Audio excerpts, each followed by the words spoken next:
لمثل هذا فليعمل العاملون لمثل هذا فليعمل العاملون.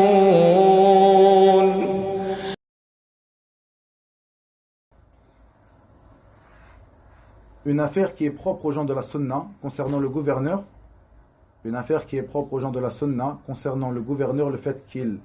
font des invocations pour lui. Ils font des invocations pour lui. Ad-du'a lahu la alayhi. Ils font des invocations pour lui et non contre lui. Chose qui fait partie des caractéristiques des gens de l'innovation. Le fait de faire des invocations contre le gouverneur. Sur le minbar, Yawm al-Jumu'ah, lors des cours, lors des assises privées, ils font des invocations pour lui et non contre lui.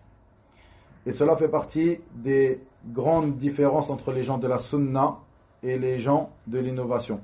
Comme cela, ce grand savant, Cheikh Abd Salam ibn Barjis, rahimahullahu ta'ala, dans son livre Mu'amalat al-Hukam, qui est un livre très important, celui qui veut apprendre la manière de se comporter avec les gouverneurs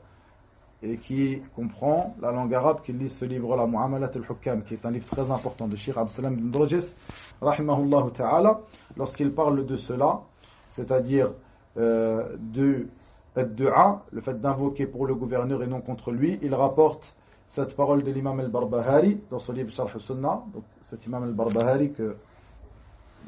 à propos duquel nous avons déjà parlé, qui est mort en l'an 329 après la hijra du prophète Muhammad sallallahu alayhi wa sallam, dans son livre Sharh al-Sunnah, qui était un livre de référence chez les gens de la Sunna, qui contient les fondements des gens de la Sunna. Il dit, dans le sens approximatif de ces paroles, si tu vois un homme faire des invocations contre le gouverneur, sache que cette personne est une personne des passions, fait partie des gens des passions, des gens de l'innovation. Et si tu entends un homme faire des invocations pour le gouverneur, afin que ce dernier se réforme,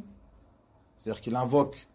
pour le gouverneur, pour sa réforme, sache que cette personne fait partie des gens de la sunna, insha'Allah ta'ala.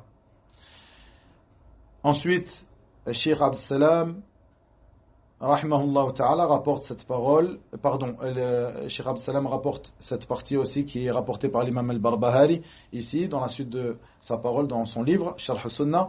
Il rapporte cette parole de Al-Fudayl ibn Iyad qui fait partie de nos pieux prédécesseurs rahimahullah ta'ala, où il dit, et cette parole n'a pas été rapportée simplement de cette personne Al-Fudayl, mais elle a été rapportée aussi de l'imam Ahmad et autres que lui rahimahullah. Si j'avais une invocation exaucée, c'est-à-dire si j'avais une invocation que je sais être exaucée par Allah tabaraka wa ta'ala, je l'aurais placée ou je l'aurais faite pour le gouverneur. Si j'avais une invocation que je sais être exaucée par Allah Azza wa Jal, j'aurais fait cette invocation en faveur du gouverneur. Puis nous voyons aussi cette parole de l'imam al-Tahawi, rahimahullah ta'ala, ce grand imam al-Tahawi, Ahmad ibn Muhammad ibn Salama al-Tahawi, qui est mort en l'an 321 après la hijra de notre prophète Muhammad sallallahu alayhi wa sallam, qui est un épître, un recueil sur le dogme, sur la croyance des gens de la Sunna, qui est très connu, al-Tahawiyya, où il dit, lorsqu'il explique la croyance des gens de la Sunna, il dit, dans le sens approximatif de ces paroles, et nous ne voyons pas le fait de se révolter contre nos imams et ceux qui détiennent le commandement parmi nous, même si ces derniers sont injustes, et nous ne faisons pas d'invocation contre ces derniers. Ceci fait partie des choses par lesquelles tu différencies les gens de la sunna des gens de l'innovation.